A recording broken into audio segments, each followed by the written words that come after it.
Students, قرآن پاک کے علاوہ بھی ہمیں احادیث میں بھی خواتین کے جو حقوق و فرائض اور معاشرے میں ان کی اہمیت کا جو ذکر ہے وہ موجود ہے۔ خود آپ صلی اللہ علیہ وآلہ وسلم نے فرمایا، جس نے 2 لڑکیوں کی کفالت کی تو میں اور وہ جنت میں اس طرح داخل ہوں گے جس طرح میری یہ 2 انگلیاں آپس میں قریب ہیں۔ حضور پاک صلی اللہ علیہ وآلہ وسلم نے مزید ارشاد فرمایا، دین آسان ہے، لوگوں کے لیے آسانی پیدا کرو، لوگوں کو مشکلات میں مت ڈالو۔ اس کے علاوہ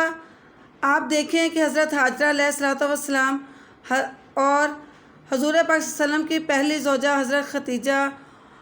کی مثال بھی ہمارے سامنے جو ہے وہ موجود ہے۔ اس کے علاوہ حضرت فاطمہ رضی اللہ تعالی عنہ، حضرت عائشہ صدیقہ رضی اللہ تعالی عنہ اور حضرت زینب رضی اللہ تعالی عنہ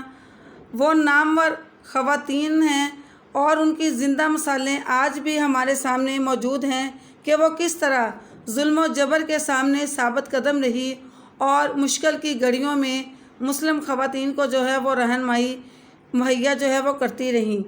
ہم اس نتیجے پر پہنچتے ہیں کہ دنیا اور آخرت دونوں میں باحیثیت انسان، مرد اور عورت اللہ تعالیٰ کی نگاہ میں برابر ہیں، اور ان کو آخرت میں اپنے اپنے اعمال کے مطابق سزا اور جزا دی جائے گی جو انہوں نے اس دنیا میں سر انجام دیے ہوں گے۔